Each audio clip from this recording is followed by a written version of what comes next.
we've tried to arrange it so there's a lot of different areas.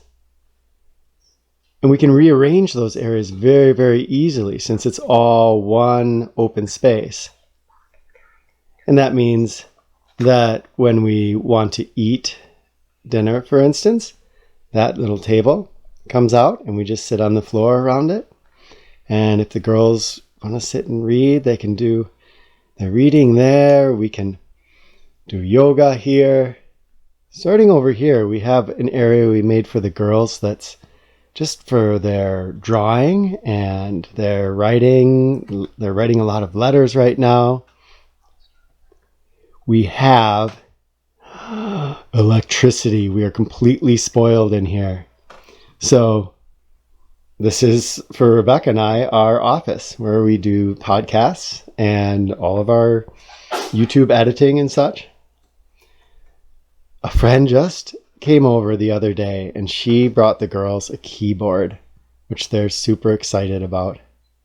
Can't really see outside right now, but it's it's pretty out there. It's kind of crazy that we have king beds. So Rebecca and I had a king bed when we were in the house, and then a friend of ours gifted us another one that they didn't like, so that's the girls. So at night, Rebecca and I just pull this off, and it goes down here, and the girls and Djembe all sleep down there, and we're up on that one, and it works out really, really well. You probably saw the rings, and the girls have their swing that they just love. Back over here is where we keep clothing and some books and other such things.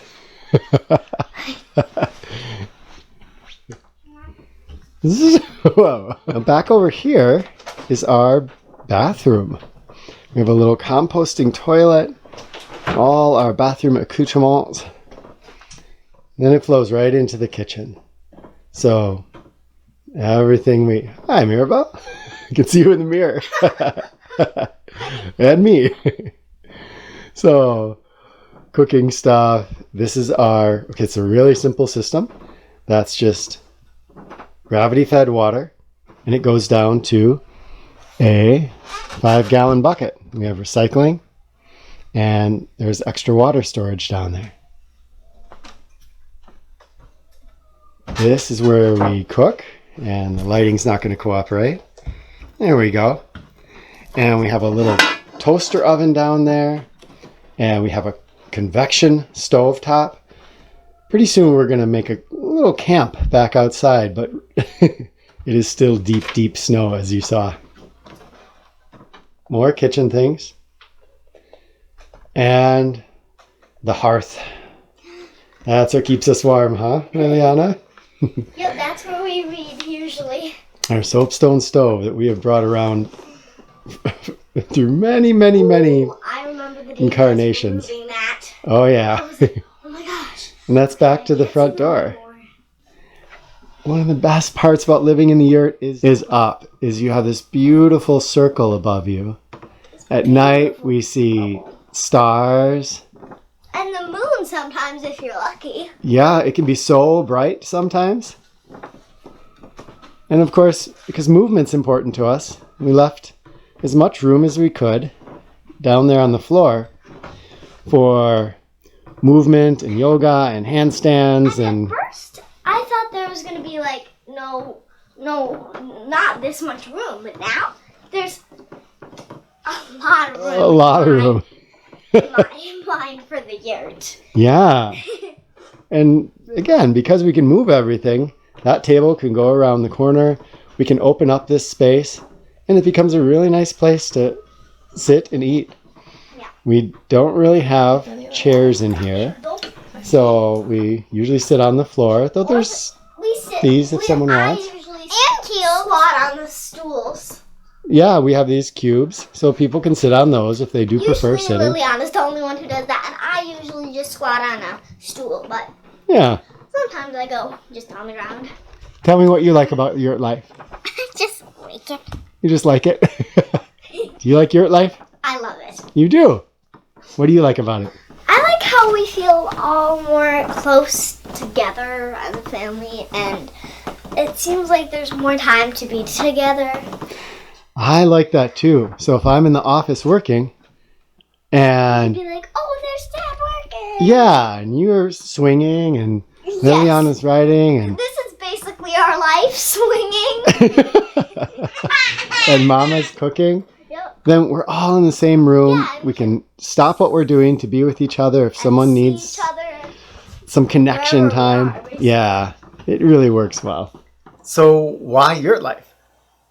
Well, you've gotten to see a tour of our space, and a yurt life might not be for everybody, but if you've been interested, or even just remotely curious about a tiny home structure, I mean, there's tiny houses on wheels, there's the metal shipping containers and things like All kinds that. of cool things It's people are really doing, fun to see right? inside Yeah. of somebody's home and see how they live like that. But on a practical level, for us, it really works, and we love it because it saves us time.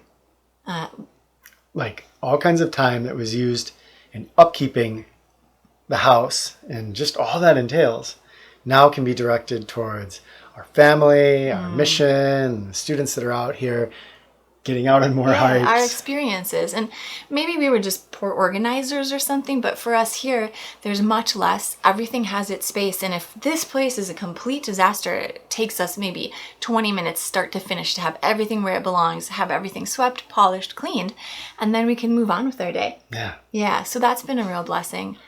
Also, another thing for us personally is that financially, it saves us a lot of money. There's Yeah. not a lot to pay for in terms of this. Once you get the actual structure set up, obviously that would be an initial investment. But right now on a day-to-day basis, I mean, the amount of electricity we use is very small. right? And if you're in town, of course, there's water costs. And so there's all kinds of things we don't pay for out here. And that's part of our idea of really getting closer and closer to that place where those of you that are supporting us through Patreon or PayPal, that can become enough to just be our full-time job. So we can devote ourselves fully to our videos and our podcasts and everything else. And that's all the closer now that we have done this downsizing. Yeah, it feels really good to be conscientious of what we bring in and of what's outgoing. How much water do we use? It's just Yeah, you get to see exactly how much water It's you really use. interesting to start to be very conscious of our living and the way that we're doing it. And it's still, there's some places that it's still like, whoa, wait a second. How am I going to shift that around? But it's fun. It's a great experiment. And for me, I think, and maybe for the rest of us, one of the best things about living in the yurt is getting to hear and feel connected to the sounds of nature, to the rhythm out here, the light, the Oh my wind, gosh. the animals. That is so nice. I mean, a windy night, it just soothes you to sleep. If there's a little rain, we get to hear that trickle. There was hail the other day, and you'd hear that they'd hit and then just trickle off. The coyotes at night. We've heard a fox crying the other night. Lots of owls owls. all the time. Yeah, and something That's about awesome. that is just really magical and soothing to my soul, at yeah. least. Really takes down that stress level, and I sleep great here. So we hope you like the tour, and tell us if you've ever dreamed of moving into a tiny home or some kind of small structure, or if you live in one, or if you did, what yours would look like. Yeah, and if you have questions, more questions for us about like, how do you do this or how do you do that? That would be great. Feel free to ask. When we first started thinking about moving out here, we had a lot of things that we wanted to shift around, but then of course we have all these other visions. And so we've said, okay, let's just scale it down and let's not do too much right now. So obviously we have ideas in the works, an outdoor shower and this and that, but for the time being, we've got a system that works. And if you want to know more about it, please tell us. Tell us what you've been doing. And even if you don't live in a tiny space, let us know the ways in which you try to be conscious of your living and the ways in which you try to engage more so you can have more experiences for yourself and with other people. Love to you all. Thanks for watching.